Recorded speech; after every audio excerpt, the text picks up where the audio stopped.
So I have a problem. I started a board of madness. Okay. The Ducks' record so far, who they've played in their record. The Coyotes, who they've played, and I did opening night. And here's the thing. So every night we look at who's playing well and who's not playing well, and what gets mentioned a lot. Yeah, but those teams didn't make the playoffs last year. They haven't played anybody who made the playoffs last year. Here's the problem. Every year it changes. So when we're looking at teams that are right now off to a good start, like Buffalo didn't make the playoffs, Montreal didn't make the playoffs, Ottawa didn't make the playoffs, Vancouver didn't make the playoffs. Who else is off to a good start that didn't make the playoffs last year? Chicago's off to a good start, didn't make the playoffs. Carolina's off to a good start, didn't make the playoffs.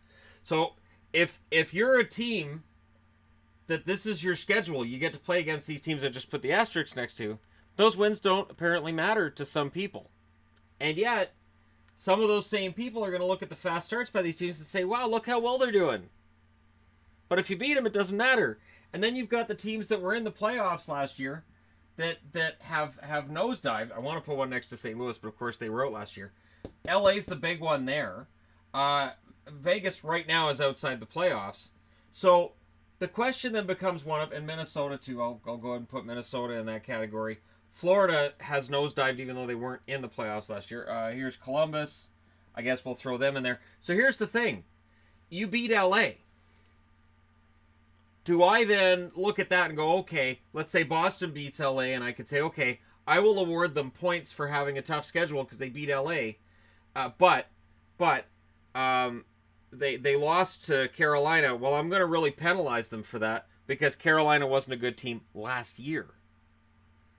This is the problem. And today, we've got an article from the Hockey News, 5 teams whose fast starts you can't trust. And it's got Vancouver on there and Ottawa on there. Don't trust the fast starts of these teams. There's nothing to see here.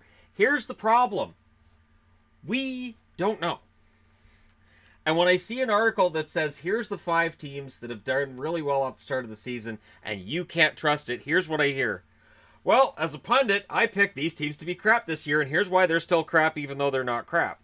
Like Vancouver. Vancouver's a good example. They're 6-4. There's tons of injuries, and we're all waiting for them to fall apart. They might not.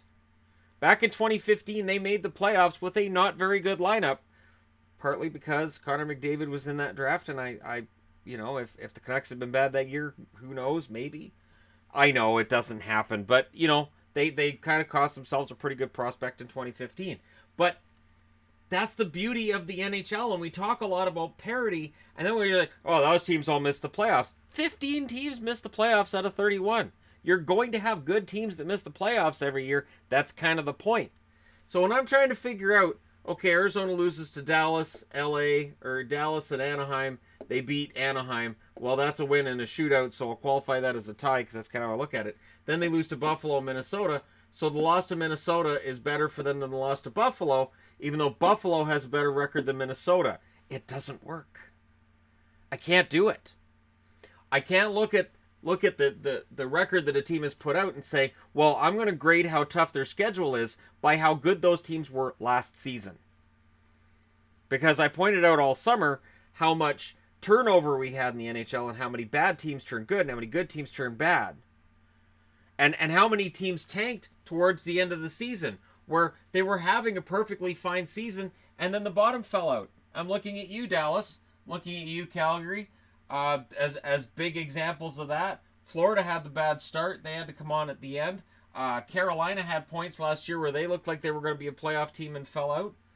It's just, it happens. The Rangers looked pretty darn good at one point last year, and then it all fell apart. So these are teams that you're going to go, yeah, well, they missed the playoffs last year, but they were good during the first half of last year. Or in Dallas's case, they were pretty good. They just missed the playoffs. St. Louis misses the playoffs on the last day of the season. So that means if we're looking at strength of schedule, we're going to go, well, yeah, Colorado was a playoff team last year. St. Louis, they missed the playoffs. We're not going to give them as much credit for beating St. Louis as beating Colorado, even though they were right next to each other in the standings. It's weird.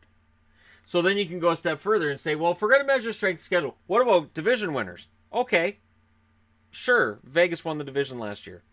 Division winner argument, gone. Just gone. And again, from one year to the next, it's a completely different ballgame. And I think where, again, the turnover in the playoffs, the amount of teams that make the playoffs that missed the season before, and vice versa, it makes it impossible for me to look at a team and say, well, they haven't played anybody yet, when we don't know where the teams are going to end up at the end of the year. All I really care about, what I learned in looking this up and trying to figure this out and trying to come up with, even at this point, I'm like, you know what? No. I don't care who they've beaten. And I don't care who they've lost to. What I care about is, how are they winning? How good do they look? Or how bad do they look? For example, last night Colorado loses to Tampa. Ha! Colorado loses to Tampa, see? But Colorado went in and beat a New Jersey Devils team that had looked pretty damn good before that. Colorado was an excellent team last year, except on the road. They lose at home to a Tampa Bay Lightning team by 1 goal. They lose 1-0 in a very hard-fought game for both teams. The dividing line between winning and losing in the NHL has never been thinner. That's why the Canucks are where they are. You play a good team game, you get average to a little bit above average goaltending, which they've had so far this season, you have a shot. And yes, Vancouver hasn't played a ton of premier teams yet. And tonight they play Arizona, so if they go to 7-4, you can bet that you're going to hear a lot of, well, it's a crappy division. Canucks it's a fluke. They did it last year too. Last year, when Colorado got off to a fast start, and I said, they look good, they look like they can make the playoffs, immediately people said, they looked good the year before too. They're going to fall apart. And they didn't. But if Colorado loses that 82nd game against St. Louis and St. Louis makes the playoffs coming into this year, we're talking about how crappy Colorado's been for how long and how, they're never going to make the playoffs. So this fast start they've had, talk to me in March when they're out of the playoffs. Like Florida. Florida barely misses the playoffs, so we just see that they never make the playoffs, and they're taken for granted. And sadly for Florida fans, they haven't played up to the standard that some of us had set for them. But the season's still young. Strength of schedule, I give up. I was going to try to come up with some kind of a strength of schedule system. The problem is, it would have to involve both measuring last year and where everybody is in the standings this year, and then you take into account not everybody's played the same amount of games. Records are so close to one another right now that taking a look and going, well, they lost to a team that's 4-5, they beat a team that's 5-4. Clearly, they're that's a better. I can't. So the way that I do things, where I do the previews and I do the reviews, and I look at where teams are at from game to game, I think makes the most amount of sense. And that's kind of how I do my power rankings too. There are nights where a game will finish, and I look at that result and I say, both teams are still in the right spot on the board. I'm not moving one up and I'm not moving one down, which would make fans of the team that won angry and make the fans of the team that lost confused in all likelihood. But I just try to look from game to game and say, okay, this team's still on. A good example is Carolina. So even during the losing streak, I go, you know what? They're still out shooting their opponents by a lot. They're still generating a lot of opportunities. That puck will start going in again. It will happen. And they're playing well. Whereas there might be a team that's getting some wins, but maybe they're shootout wins. So I don't take a shootout win and put it in the same category as a 5-2 win or a 6-1 win. That's not the same thing.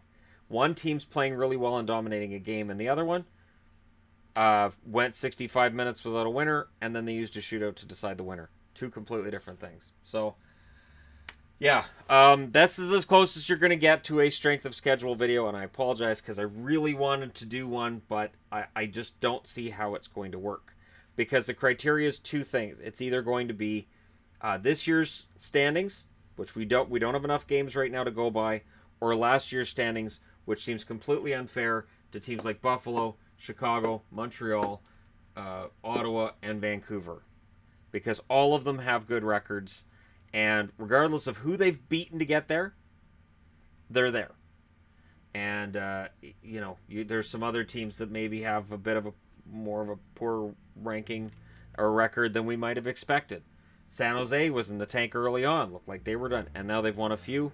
And suddenly, they look pretty good.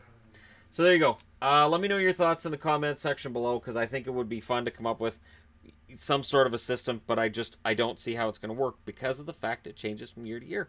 Let me know your thoughts as always. Don't forget to hit like and subscribe if you're browsing your way through. You just happened upon this video, and thank you guys so much for watching. I'll talk to you again soon.